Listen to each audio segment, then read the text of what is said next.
Bismillahirrahmanirrahim. Assalamualaikum warahmatullahi wabarakatuh. Alhamdulillah rabbil alamin wassalatu wassalamu ala sayyidil mursalin sayyidina Maulana Muhammadin wa ala alihi wa sahbihi ajma'in. Alhamdulillah segala puji bagi Allah Subhanahu wa taala yang memperjumpakan kita pada kali ini dalam sebuah program seminar antarabangsa Ahli Sunnah wal Jamaah tahun 2024.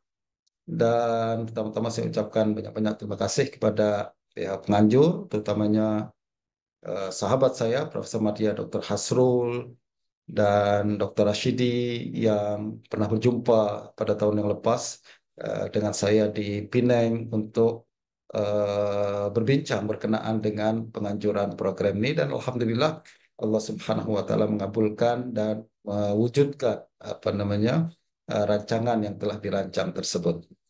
Dan pada kali ini, tajuk perbincangan saya adalah Imam Al-Baihaqi dan Manhaj Akidah Al-Hadis di Nisabur. Dan perbincangan tersebut saya bagi menjadi 4 bagian. Pertama, kita akan berbincang sedikit berkenaan dengan Nisabur dan ulama yang terdapat di Nisabur. Kemudian kita akan berbincang bagaimana sejarah kemasukan mazhab Asy'ari di Nisabur dan penerimaan ulama Nisabur kepada mazhab tersebut. Dan kemudian kita akan beralih kepada sedikit biografi Imam Baihaqi dan seterusnya kita akan berbincang berkenaan dengan manhaj akidah Imam Al-Baihaqi. Nah, kita mulakan dengan sejarah Nisabur terlebih dahulu. Nisabur adalah satu bandar yang terbesar di sebuah kawasan yang disebut sebagai Khurasan pada zaman dahulu. Dan bandar ini merupakan pusat pemerintahan, pusat ekonomi terpenting di Khurasan, sekaligus dia juga adalah pusat ilmu hadis yang paling penting. Seorang ulama bernama Hilal Ibn Ala Ar-Raqi pernah mengatakan, Syajaratul ilm asluha bil Hijaz. Beliau mengatakan pokok ilmu, maksudnya pokok ilmu hadis, asalnya berasal di Hijaz, yaitu Mekah dan Madinah. Wa nukila waraquha bil ilal Iraq. Akan tapi daun-daunnya berkembang di mana? Di Irak, di Baghdad, Basrah, dan Kufah. Di situ kita mengenal Imam Ahmad, kita kenal Ali bin Madini, Yahya bin Ma'in, dan lain sebagainya. Wa thamaruha ila Khurasan. Akan tapi buah dia berkembang di Khurasan. Ya, selepas ulama-ulama Baghdad, ulama-ulama hadis yang terkenal, semua datang dari Khurasan. Contoh seperti Bukhari, seperti Muslim, At-Tirmizi, dan ramai lagi ulama-ulama yang keluar dari Khurasan. Ini menunjukkan bahwa Khurasan, terutamanya Nisabur, adalah sebuah tempat yang menjadi pusat pengembangan ilmu hadis dan melahirkan ramai ulama yang pakar dalam ilmu hadis tersebut.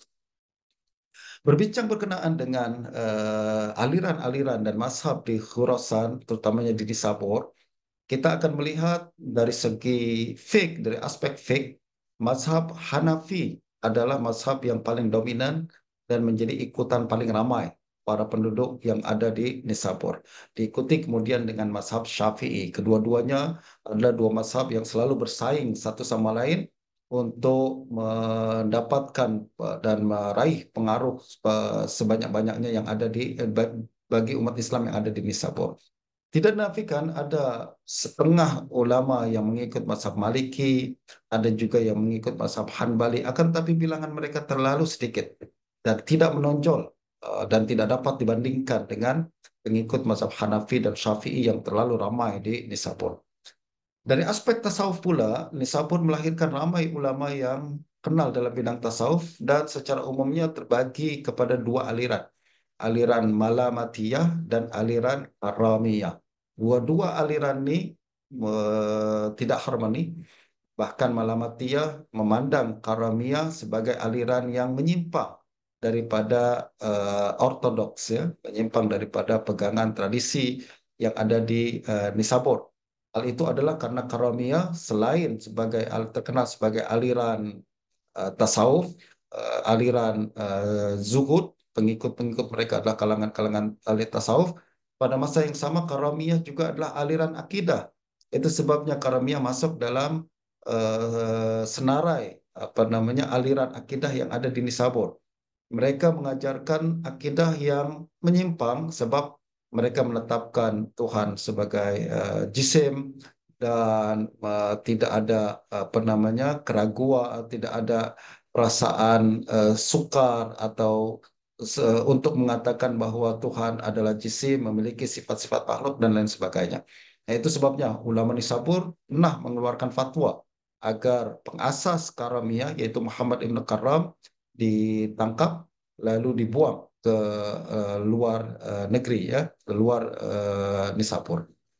Nah, selain Karamiyah ada beberapa aliran akidah yang turut berkembang di Nisabur, terutamanya adalah Mu'tazilah, juga ada Syiah. Macam manapun, majoriti ulama Nisabur adalah pengikut akidah Ahlussunnah wal Jamaah atau pengikut akidah Ahlul Hadis. Nah, berbincang berkenaan dengan Ahlul Hadis, kata Imam Ibnu Salah, beliau mengatakan sebutan Ahlul Hadis atau sebutan mazhabul hadis apabila disebutkan di Nisabur dan juga di Khurasan secara amnya, maka kalimat tersebut merujuk kepada ulama mazhab Syafi'i. Apabila disebut ashabul hadis, maksudnya adalah ulama mazhab Syafi'i. Apabila disebut mazhabul hadis, maka yang dimaksud adalah mazhab Imam Syafi'i. Ini menunjukkan bahwa pada pada abad 3, 4, dan 5 Hijrah, mazhab Syafi'i sudah betul-betul bercampur dengan hadis. Tak ada lagi apa namanya kalangan yang melihat bahwa mazhab Syafi'i bukan mazhab sunnah atau mazhab Syafi'i tidak berasaskan hadis. Tak, sebaliknya mereka seolah-olah sepakat bahwa mazhab Syafi'i adalah cerminan daripada sunnah dan cerminan daripada mengikut hadis dengan sebaik-baiknya. Itu sebabnya dua-duanya seolah-olah telah bercampur satu sama lain. Jika disebut hadis, maka dimaksudnya adalah Imam Syafi'i. Mazhab Syafi'i disebut apa namanya ashabul hadis, maksudnya adalah para ulama dalam kalangan yang mengikut mazhab Imam Syafi'i. Nah, berbincang berkenaan dengan ulama hadis yang ada di Nisabur, kita mengamati mereka pun bukanlah satu kumpulan yang satu padu, yang sama dalam semua perbahasan dan aspek akidah dan lain sebagainya. Akan tetapi, lembaran sejarah menunjukkan kepada kita pernah berlaku beberapa polemik di kalangan ahlul hadis yang ada di Nisabur berkenaan dengan isu-isu akidah, topik-topik akidah. Pada tahun 250 Hijrah misalkan, pernah berlaku polemik antara Muhammad bin Yahya Az-Zuhli, pemimpin Ahlul Hadis yang ada di Nisabur, dengan Imam Al-Bukhari, kenaan dengan isu lafaz Al-Quran. Adakah dia makhluk atau tidak makhluk? Kisah ini begitu panjang. Poinnya adalah Imam Al-Bukhari kemudian dipulaukan, lalu kemudian terpaksa keluar daripada Nisabur dan bahkan meninggal di kampung halamannya tidak lama kemudian. Dan pada tahun 300 Hijrah, maknanya kira-kira 5 dekad kemudian, kembali tercetus polemik di kalangan alul hadis. Kali ini berlaku antara Imam Ibnu Khuzaimah dan murid-murid beliau, yaitu Abu Ali As-Saqafi, Abu Bakar As-Sibghi, dan beberapa orang yang lain. Mereka ini adalah ulama hadis dan fiqh sekaligus. Dan mereka terpecah atau berlaku polemik akibat isu akidah tertentu. Dan menurut Imam Az-Zahabi dalam Tazkiratul Huffaz, beliau mengatakan As-Saqafi menyalahi gurunya yaitu Ibnu Khuzaimah dalam beberapa isu akidah dan sampai akhir hayatnya beliau tidak menarik pandangan tersebut. Beliau teguh dan kekal berpegang kepada pegangan akidah yang beliau yakini, walaupun dipulaukan, walaupun diboikot oleh para pengikut Imam Ibn Khuzaimah. Nah, kedua-dua insiden tersebut, tuan-tuan, menunjukkan kepada kita bahwa ulama hadis di Nisabur, mereka sekurang-kurangnya terbagi menjadi dua kumpulan. Kalau kita guna apa namanya analisis Christopher Melcher, kita boleh bagi satu kumpulan kita sebut sebagai tradisionalis dan kumpulan yang lain adalah semi-rasionalis.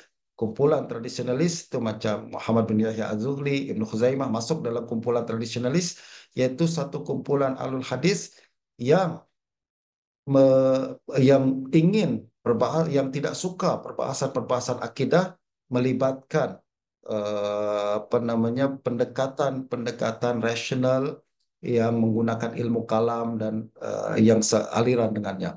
Sedangkan kalangan semi rasionalis adalah mereka kumpulan ahli hadis juga, akan tapi mereka punya pandangan kepada dalil-dalil akli dan bahkan ilmu kalam dalam perbahasan akidah adalah sebagai satu pendekatan yang tidak negatif. Mereka melihat itu perkara yang boleh dilaksanakan, boleh dilakukan. Itu sebabnya apabila mereka punya pendekatan-pendekatan kuliah dalam perbahasan akidah ini, mereka membawa kepada kesimpulan-kesimpulan akidah yang mungkin berbeza dengan aliran tradisionalis. Dari sini kita boleh melihat bahwa pendekatan tradisionalis dan semi-rasionalis nampak dalam kalangan ulama hadis yang ada di Nisabur. Dan apa yang berlaku selepas Ibnu Khuzaimah adalah kita boleh melihat bahwa semakin ramai ulama Nisabur yang cenderung kepada pendekatan semi-rasionalism. Selepas Ibnu Khuzaimah bukan tradisionalism yang bertahan dan berlanjut di Nisabur, sebaliknya semi-rasionalism yang semakin berkembang. Ini menunjukkan bahwa ulama Nisabur semakin hari semakin memandang positif perbahasan ilmu kalam dengan pendekatan yang menghimpun antara dalil-dalil akli dan dalil-dalil nakli. Antara tokoh terbesar di Nisabur pada masa itu yang memberi pengaruh besar dalam penyebaran pendekatan semi-rasionalism, dan pada masa yang sama menyebarkan apa namanya pendekatan akidah Asy'ari di Nisabur adalah Imam Abu Sahal As-Suluki. Beliau anak jati Nisabur dan beliau belajar daripada ulama-ulama hadis yang ada di Nisabur, termasuk Ibnu Khuzaimah dan Saqafi. Ya, walaupun dua-dua orang ini berbeza pandangan dalam beberapa perkara dalam akidah, tapi Abu Sahal boleh combine dua-dua orang ini. Dia boleh belajar daripada Ibnu Khuzaimah, belajar juga dari Abu Ali As-Saqafi. Selepas menghabiskan pengajian di Nisabur, beliau melanjutkan pengajian ke Irak dan berjumpa dengan Abul Hasan Al-Asy'ari di Basrah, dan ikut bersama Abul Hasan Al-Asy'ari apabila beliau pindah ke Baghdad. Singkat cerita, beliau kemudian kembali ke Nisabur dan diterima sebagai seorang ulama terbesar di zamannya. Selama 30 tahun, beliau menjadi satu-satunya rujukan utama ulama dan umat Islam yang ada di Nisabur, terutamanya dalam bidang fatwa, dalam bidang fiqh, dan bahkan juga dalam periwayatan hadis. Beliau terkenal sebagai ulama hadis yang siqah, musnid, dan bahkan mencapai derajat hafiz. Beliau meninggal dunia pada tahun 369 lalu dimakamkan di Nisabur. Bagaimanapun, legasi dan tradisi yang beliau bawa ini kekal berlanjut, bahkan semakin berkembang di Nisabur. Semakin ramai ulama Nisabur yang menerima pendekatan semi-rasionalistik dalam perbahasan akidah dan membuka pintu untuk penyebaran mazhab Asy'ari secara besar-besaran di Nisabur. Nah, Abu Sahal As-Suluki, beliau bukan hanya membina murid-murid, bahkan keluarga Abu Sahal As-Suluki selama beberapa generasi adalah rujukan utama bagi mazhab Asy'ari. Mereka terkenal sebagai pembela mazhab Syafi'i, mazhab Asy'ari di Nisabur. Selepas Abu Sahal As-Suluki, tradisi ini dilanjutkan oleh anak beliau Abu Tayyib As-Suluki. Abu Tayyib kemudian dilanjutkan oleh menantu beliau Al-Bistami, lalu cucu beliau Umar, Sahal, dan Hibatullah, dan seterusnya. Dan termasuk dalam keluarga Suluki juga adalah Abu Osman As-Sabuni. Abu Osman As-Sabuni adalah anak angkat dari Abu Tayyib, dan selepas ayah Abu Osman As-Sabuni meninggal dunia, Abu Tayyib kemudian ambil alih tugasan untuk mendidik Abu Osman dan mengarahkan beliau kepada ulama-ulama untuk kepada siapa beliau belajar, semua dalam arahan Abu Tayyib As-Suluki. Dan pada gilirannya kemudian Abu Utsman As-Sabuni kemudian menjadi sebuah keluarga yang juga terkenal membela akidah Asy'ari dan dilanjutkan oleh menantu beliau yaitu Abul Fadl Al-Furati. Nah, nanti kita akan tengok Abul Fadl Al-Furati adalah termasuk orang yang penting dalam apabila berlaku penindasan Asy'ariyah di Nisapur pada zaman Sultan Tughril. Dan termasuk keluarga penting di Nisabur adalah keluarga Juwaini yang melahirkan Imamul Haramain. Imamul Haramain kemudian dilanjutkan oleh anak beliau Al-Muzaffar. Lalu juga kita ada keluarga Al-Kushairi, ya, dan ini adalah keluarga besar yang terkenal dalam bidang hadis dan tasawuf sekaligus. Dia punya anak yang cukup ramai, dan salah seorang menantunya adalah Ismail Al-Farisi, juga pakar dalam hadis dan pembela mazhab Asy'ari. Dan cucu beliau yaitu Abdul Ghafir Al-Farisi. Ini seorang ulama yang cukup terkenal dalam bidang hadis dan buku-buku beliau masih kita boleh baca pada hari ini. Dan termasuk keluarga besar yang penting dalam penyebaran mazhab Asy'ari di Nisapur adalah keturunan Imam Abu Bakar Ibn Furaq. Beliau asalnya dari Isfahan, mengaji di Irak daripada dengan murid-murid Al-Asy'ari, lalu dijemput ke Nisabur untuk menyebarkan ilmu. Nah, selepas itu kemudian keluarga apa namanya legasi Ibn Furaq dilanjutkan oleh anak-anak beliau atau terutamanya menantu beliau yaitu Imam Ibnu Abi Ayyub. Dia adalah menantu pakar menantu Ibn Furaq yang pakar dalam ilmu kalam, dan juga cucu Ibn Furaq yaitu Abu Bakar Al-Furaqi. Ya, pada masa yang sama Al-Furaqi adalah menantu Abdul Qasim Al-Qushairi. Kita boleh nampak bahwa ulama apa keluarga-keluarga besar, keluarga-keluarga ulama ni yang disebut oleh Richard Gouliet sebagai the patricians of Nisabur atau bangsawan Nisabur, mereka menduduki kedudukan penting dan saling rapat hubungan mereka dengan kawinan. Jadi dari keluarga ini diambil menantu oleh keluarga itu dan lain sebagainya, sehingga membina, membangun sebuah hubungan yang sangat solid di kalangan ulama Nisabur yang berakidah Asy'ari pada zaman itu. Dan apabila kita mengamati ke ulama Nisabur, kita akan melihat beberapa keistimewaan. Pertama, mereka tidak menisbahkan diri secara jelas kepada mazhab Asy'ari. Mereka tak pernah mengatakan kami adalah Asy'ari, karena Asy'ari, nahnu Asy'ariyah dan lain sebagainya. Sebaliknya, mereka memandang Abul Hasan Asy'ari bukan sebagai pengasas mazhab, akan tapi sekedar pelanjut daripada tradisi ulama yang mempertahankan akidah Ahlus Sunnah dengan menggunakan hujah-hujah semi rasionalistik.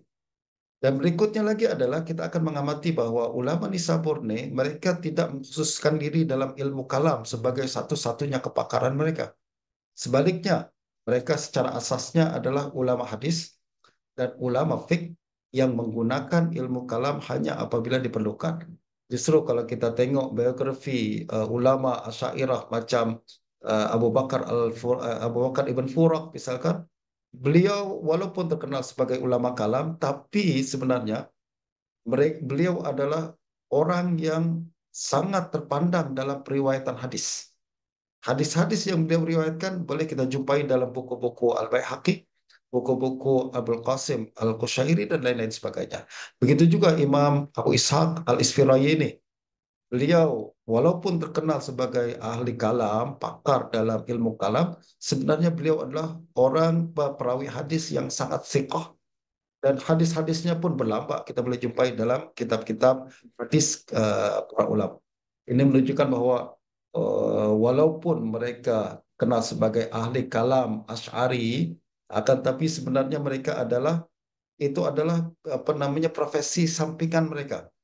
Profesi utama mereka adalah pakar dalam fiqh, pakar dalam hadis. Kalau diperlukan, mereka juga memiliki kemahiran dalam ilmu kalam. Justru tidak betul apabila setengah orang memandang kalau si fulan macam Ibn Furaq adalah ahli kalam, maknanya tak mengerti hadis. Ahli kalam maknanya bukan tidak memahami sunnah dan lain sebagainya. Tak. sebenarnya yang berlaku adalah mereka paham dan pakar dalam hadis lebih dahulu sebelum mereka apa namanya menceburi diri mereka dalam bahasan ilmu kalam.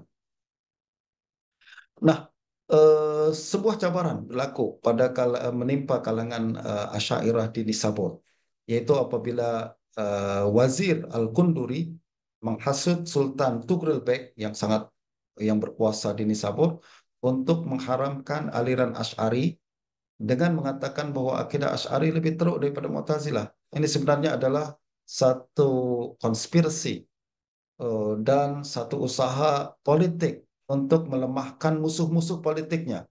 Sebab tadi kalau kita tengok keluarga Su'luki adalah keluarga yang paling powerful dan terpandang di Nisabur. Turunan As-Su'luki seperti Hibatullah dan lain sebagainya, mereka memegang jawatan-jawatan penting dalam kerajaan. Nah, Al-Qunduri merasa terancam dengan kewujudan mereka. Justru beliau berusaha untuk menghalau atau melemahkan kedudukan mereka itu dengan menghasut Sultan agar membenci kalangan Asy'ariyah dan kemudian mengeluarkan titah untuk melaknat kalangan Asy'ariyah. Nah, menurut Imam Ibn Asakir, Sultan Tughril Bek sebenarnya adalah berakidah Sunni. Tapi Wazir Al-Qunduri ini berakidah Rafidhi Mu'tazili. Itu sebabnya dia menyimpan kebencian dan dendam kepada kalangan Asy'ariyah dan beliau gunakan kedudukannya untuk menindas kalangan Asy'ariyah. Akibatnya pada tahun 445 Hijrah, Sultan Tughril Bek memerintahkan semua khatib Jumat melaknat Abul Hasan Al-Asy'ari di mimbar dan sekaligus menyekat ulama Syairah. Antara kesannya adalah ramai ulama-ulama Asy'ariyah yang dihalang daripada mengajar, bahkan dipecat daripada jawatan mereka. Imam As-Sabuni yang semula sebagai khatib di sebuah masjid besar di Nisabur terpaksa melepaskan jawatan tersebut. Lalu juga Al-Qushairi pernah dipenjara, Imamul Haramain pernah dicari untuk ditangkap, tetapi beliau berjaya menyelamatkan diri ke Hijaz dan beberapa insiden yang lain termasuk menantu Sobuni yang tadi saya sebutkan, Al-Furati, dia adalah satu orang yang memang dikehendaki oleh penguasa untuk ditangkap karena ini menunjukkan bahwa beliau adalah tokoh penting aliran Asy'ariyah pada zaman tersebut. Bagaimanapun krisis ini berakhir dengan kemangkatan Tughril Bek pada tahun 455 Hijrah dan beliau kemudian digantikan oleh Sultan Alp Arslan yang kemudian membunuh Al-Qunduri dan mendapati Al-Qunduri telah melakukan korupsi dan akhirnya seluruh hartanya disita, beliau sendiri pun dihukum mati dan kedudukan wazir diberikan kepada Nizamul Muluk. Nizamul Muluk adalah seorang wazir yang sangat mencintai Ahlussunnah wal Jamaah. Beliau lalu membina hubungan baik dengan kalangan Asy'ariyah yang ada di Nisabur. Bahkan antara jasa yang beliau lakukan adalah membina serangkaian madrasah-madrasah yang menjadi pusat pengkaderan ulama Syafi'i Asy'ari. Dan beliau melantik selalu pengetua madrasah mesti berakidah Asy'ari dan bermazhab Syafi'i. Contoh, Madrasah Nizamiyah yang ada di Nisabur, beliau serahkan kepada Imamul Haramain. Lalu Madrasah Nizamiyah yang ada di Baghdad, beliau serahkan kepada Abu Ishaq Syirazi. Ini menunjukkan bahwa beliau memang berusaha secara sedar untuk menjadikan mazhab Syafi'i dan akidah Asy'ari sebagai mazhab yang diterima oleh ramai rakyat dan juga menggalakkan orang ramai untuk mendalami dan menjadi pengikut mazhab Syafi'i dan akidah Asy'ari. Nah, itu sedikit berkenaan dengan latar belakang keadaan sosio-politik yang berlaku pada zaman Al-Baihaqi. Nah, sekarang Imam Baihaqi adalah bernama Ahmad bin Hussein bin Ali bin Musa Al-Baihaqi.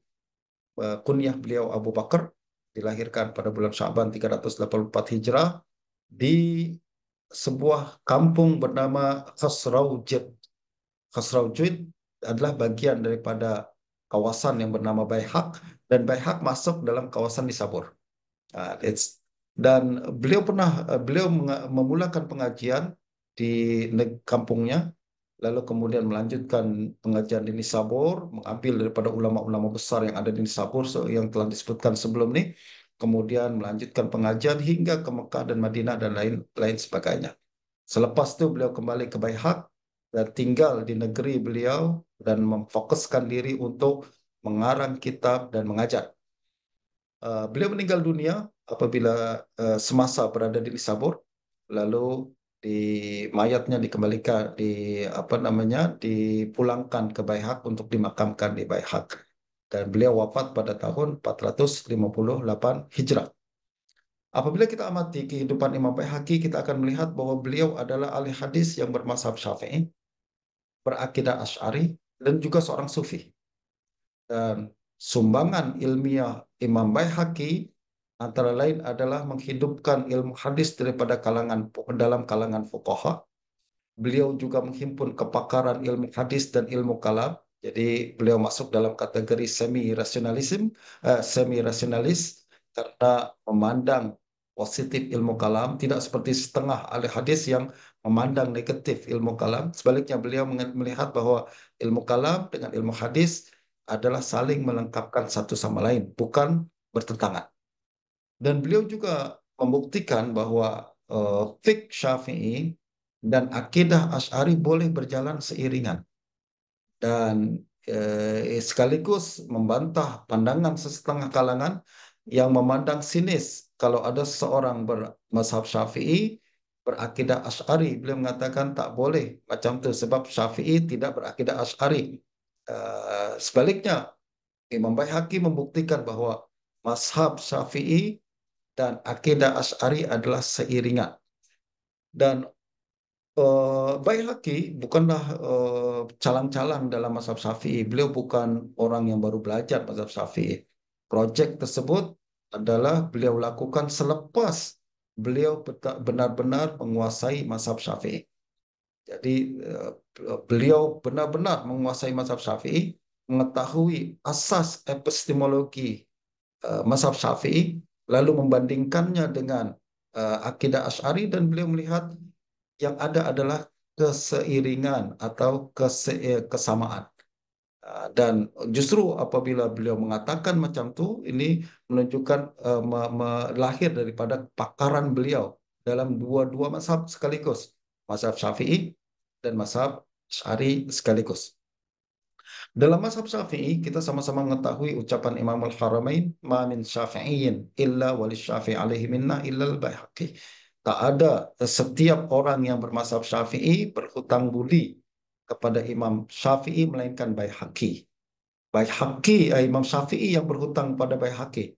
Kenapa? Sebab beliau yang membela mazhab Syafi'i dengan keluasan ilmu beliau dalam ilmu hadis, ya. Ini menunjukkan kehebatan Imam Baihaqi dalam mazhab Syafi'i.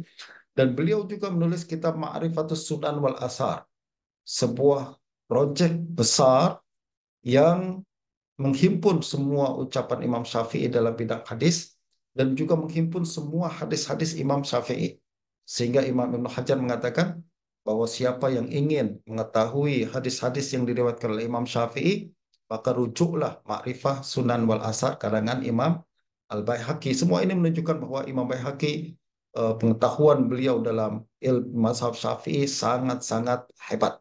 Justru kalau beliau mengatakan mazhab Syafi'i tidak bertentangan dengan Asy'ari, ini adalah satu ucapan yang memiliki pemberatan yang cukup solid, ya. Dan tidak dapat diragukan bahwa yang mengucapkan ini adalah orang yang betul-betul berautoriti. Dalam bidang akidah Asy'ari, Imam Baihaqi memiliki penguasaan yang cukup tinggi juga, sebab beliau belajar daripada para ulama yang memang tokoh-tokoh utama dalam mazhab Asy'ari pada zaman itu. Beliau belajar kepada Abu Thayyib As-Suluki, beliau belajar kepada Imam Ibn Furak, belajar kepada Abu Ishaq Al-Firayini, Abdul Qahir Baghdadi, dan lain-lain sebagainya. Dan ini menunjukkan bahwa Imam Baihaqi betul-betul menguasai mazhab Al-Asy'ari. Dalam bidang tasawuf, tentu saja Imam Baihaqi juga memberikan sumbangan yang cukup besar. Antaranya beberapa buku yang seperti Az-Zuhdul Kabir, Kitabul Adab, dan lain-lain sebagainya. Dan dari sini kita boleh melihat bahwa ulama Nisabur, tuan-tuan ya, dia menghimpun tiga unsur utama dalam Ahlus Sunnah wal Jamaah, yaitu fiqh Syafi'i, yang ke fik bermazhab sama ada Syafi'i atau lain sebagainya. Yang berikutnya adalah ilmu kalam, akidah Asy'ari, dan juga tasawuf. Ini yang kemudian berkembang pada zaman kita. Apabila kita takrifkan Ahlus Sunnah wal Jamaah, maka mereka adalah pengikut salah satu mazhab fik yang muktabar, yang empat tuh, kemudian berakidah Asy'ari atau Maturidi, dan juga tasawuf seperti mana tasawuf Al-Junaid Al-Baghdadi dan Imam Al-Ghazali. Dan semua ini menurut saya adalah telah ada akarnya dari ulama Nisabur. Dan salah satunya adalah Imam Al-Baihaqi. Nah, berikutnya adalah bagaimana manhaj Imam, akidah Imam Al-Baihaqi. Perbahasan ini, tuan-tuan, saya fokuskan kepada perbincangan berkenaan dengan kitab Al-Baihaqi yang bertajuk Al-I'tiqad wal Hidayah ila Sabilir Rasyad. Kitab ini adalah rumusan daripada pelbagai kitab-kitab akidah yang pernah ditulis oleh Imam Baihaqi seperti Asma wa Sifat, Qada wal Qadar, Dalailun Nubuwah, dan lain sebagainya. Semua dihimpun, diringkaskan, dan dihimpun dalam kitab Al-I'tiqad. Itu sebabnya kitab Al-I'tiqad adalah kitab yang sangat komprehensif dan dia menghimpun pelbagai tema-tema penting di dalam perbahasan akidah. Justru dalam kitab I'tiqad ini kita akan dapati perbahasan ilahiyat, ketuhanan, nubuat, sam'iyat, dan imamah, dan lain sebagainya. Semua topik-topik penting dalam perbahasan akidah di cover oleh kitab Al-I'tiqad. Dan apabila kita amati kitab ini, kita akan melihat bahwa kitab ini menzahirkan pendekatan semi-rasionalistik ahli hadis, yakni bukan pendekatan sesetengah ahli hadis yang fokus hanya kepada riwayat saja. Kita akan mendapati bahwa Imam Baihaqi memberikan penekanan kepada riwayat, pada masa yang sama juga memberikan penekanan kepada aspek analisis rasional dia, atau nazar dia, analisis nazar dia. Nah, ini yang kemudian yang kita sebut sebagai pendekatan semi-rasionalistik. Dan pendekatan yang diamalkan oleh Imam Baihaqi dalam kitab ini adalah mencerminkan perwakilan daripada pendekatan ulama Syariah Asariyah. Jadi kalau kita melihat sejarah mazhab Asy'ari, kita akan boleh nampak ada setengah pengikut mazhab Asy'ari yang cenderung kepada pendekatan ilmu kalam.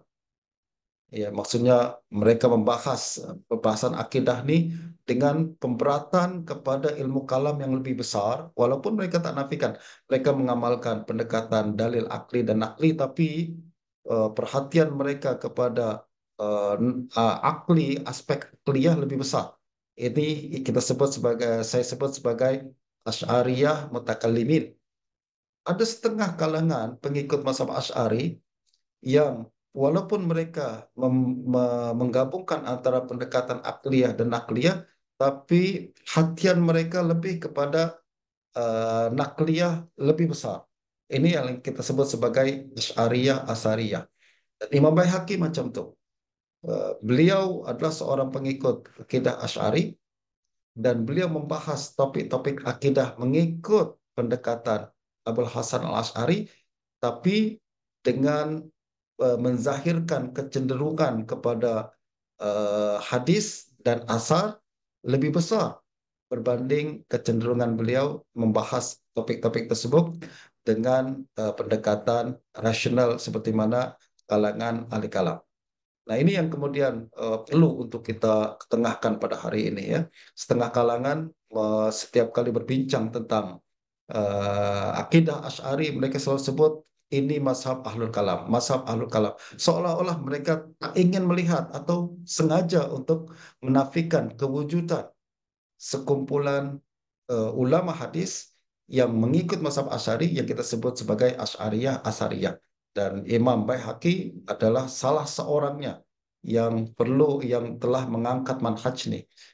Dan selain Imam Baihaqi, kita boleh dapati bahwa di Nisabur ramai yang macam Baihaqi ini. Beliau tak seorang yang mengamalkan pendekatan ini. Selain beliau adalah Imam Abu Osman As-Sabuni, dalam buku beliau, dalam beberapa buku akidah beliau, dan selain beliau juga ada Abu Nuaim Al-Isbahani di Isbahan, dan selain beliau juga kita mendapati nanti pada masa berikutnya ada Imam Ibn Asakir, Al-Khatib Al-Baghdadi dan lain sebagainya. Ini adalah satu kumpulan yang wujud akan tetapi kurang mendapatkan perhatian. Justru perlu untuk kita angkat ke permukaan untuk memperlihatkan bahwa Asy'ariyah atau mazhab Asy'ari juga memiliki satu aliran yang seperti ini, yaitu kalangan-kalangan yang mendapat tempat dalam akidah Asy'ari yang perhatian, dekatan mereka, kecenderungan mereka dalam membahas ilmu akidah adalah dengan aspek ilmu dasar atau ilmu hadis. Dan setiap kali kita mengamati perbahasan-perbahasan Imam Baihaqi dalam kitab tersebut, beliau akan selalu memulakan penghujahan dengan Al-Quran, hadis, pandangan salaf. Ini cara metode yang dilakukan oleh Syariah Athariyah, yaitu mendahulukan bahasan akidah dengan dalil-dalil nakli terlebih dahulu sebagai asas dalam perbincangan.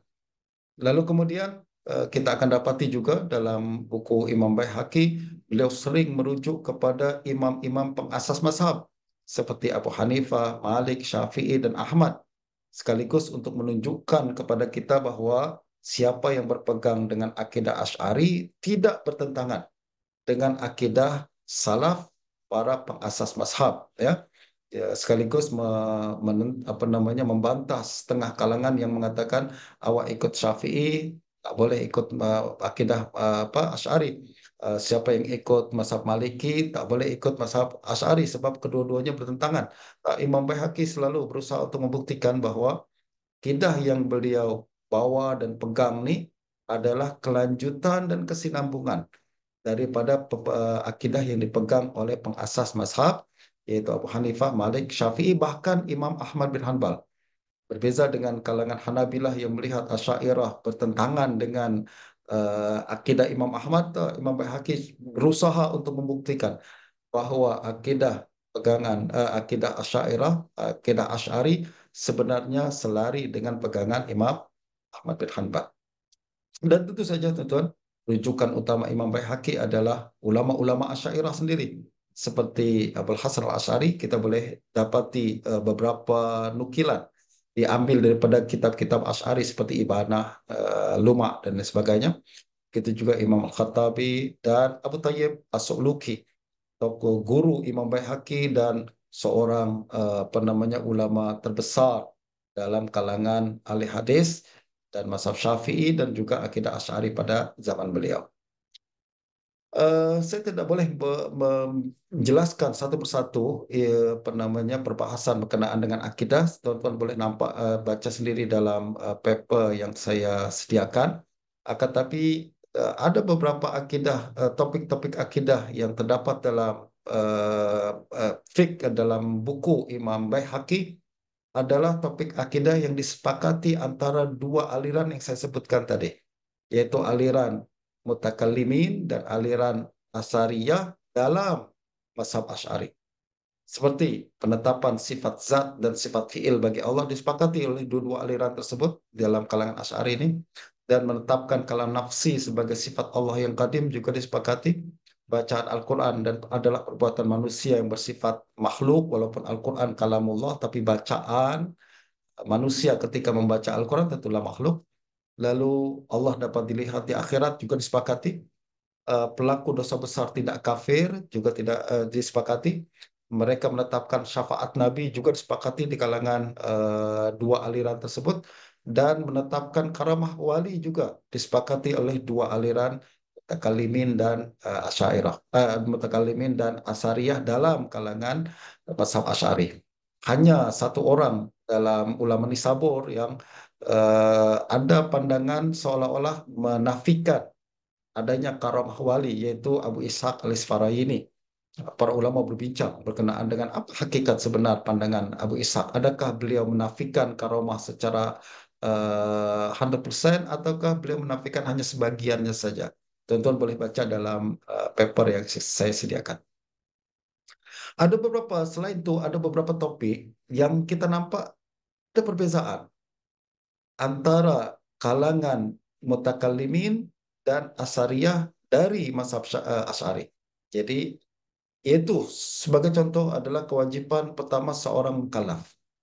Menurut Ahlul Hadis Asy'ariyah atau Asy'ariyah Asariyah, kewajiban pertama seorang mukallaf adalah iman dan ikrar dengan lidah. Ini disebutkan oleh Imam Baihaqi dalam kitab I'tiqad. Pada masa yang sama, kalangan mutakallimin Asy'ariyah, mereka seolah-olah mengatakan bahwa kewajiban pertama adalah berfikir nazar. Ini perkara ini disebutkan oleh Imam Ibn Furaq. Perkara ini juga disebutkan oleh Imam Imam Al-Haramain. Bahkan ini juga disebutkan oleh Imam Al-Baqillani, ya. Apabila beliau mengatakan kewajiban pertama seorang mukallaf adalah nazar, berfikir yang membawa kepada iman. Sebab kalau orang tak beriman, macam mana orang boleh beriman kalau dia tak mulakan dengan berfikir terlebih dahulu? Walaupun nampak ada berlaku perselisihan di sini, sebenarnya dia adalah perselisihan yang tidak hakiki.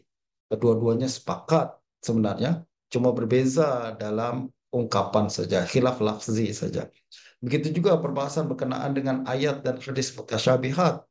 Kita boleh dapati bahwa alul hadis macam Baihaqi dan Sobuni dan lain sebagainya, mereka mengharuskan takwil dan tafwid, namun lebih cenderung kepada tafwid. Ya, ini kita boleh dapati dalam ulasan Imam Baihaqi dalam I'tiqad. Beliau benarkan takwil dan tafwid, walaupun beliau lebih selesa kepada tafwid. Pada masa yang sama, Ahlul Kalam macam Abdul Qahir Al-Baghdadi, macam Imamul Haramain, dan beberapa ulama kalam lainnya, mereka mengharuskan takwil dan tafwid juga, tapi lebih cenderung pada takwil. Ini perbezaan sikit saja menunjukkan bahwa dua-dua kalangan sepakat sebenarnya, cuma berbeza dalam kecenderungan saja. Pada masa yang sama, mereka sepakat bahwa siapa yang menafsirkan ayat atau hadis mutasyabihat atau hadis-hadis sifat tersebut dengan makna zahir adalah menyimpang daripada Ahlussunnah wal Jamaah. Ya. Yang berikutnya adalah khilaf berlaku dalam definisi iman. Kalangan Ahlul Hadis termasuk Imam Baihaqi menetapkan bahwa iman adalah percaya dengan hati, ikrar dengan lidah, dan beramal dengan tubuh badan. Akan tapi kalau kita tengok perbahasan ahli kalam seperti Imamul Haramain dan Imam Baqillani, kita akan dapati bahwa mereka mendefinisikan iman sebagai tasdik, yaitu membenarkan saja. Bermakna bahwa ikrar dengan lidah dan amal dengan tubuh badan bukan bagian daripada iman. Menurut Imam Abu Bakar ibn Furaq, ini pun khilaf lafzi. Sebenarnya isunya bukan mereka nak menafikan bahwa ikrar dengan lidah bukan bagian daripada iman, bukan suatu kewajiban, ya satu kewajiban, akan tapi dia masuk dalam makna iman secara lughah dan istilah atau tak. Ini yang menjadi perbincangan. Tapi mereka tetap menafikan, mewajibkan kalau seorang beriman tentulah mesti membuahkan ikrar dengan lidah dan juga amalan dengan tubuh badan. Saya tak boleh ulas panjang, tetapi saya hanya menunjukkan beberapa poin-poin tertentu yang membuka perbincangan kita. Untuk ulasan lebih lanjut, saya galakkan rekan-rekan sekalian untuk rujuk kepada paper yang telah saya sediakan. Oleh karena keterbatasan masa, terpaksa saya hanya memberikan ringkasan-ringkasan saja. Mudah-mudahan memberikan kepahaman yang baik dan menunjukkan kepada kita hakikat berkenaan pegangan akidah Imam Baihaqi dan juga akidah yang menjadi pegangan alul hadis yang ada di Nisabur pada masa beliau. Kita berjumpa semula pada masa akan datang. Sallallahu alaihi wasallam Muhammad wa alihi wasallam. Assalamualaikum warahmatullahi wabarakatuh.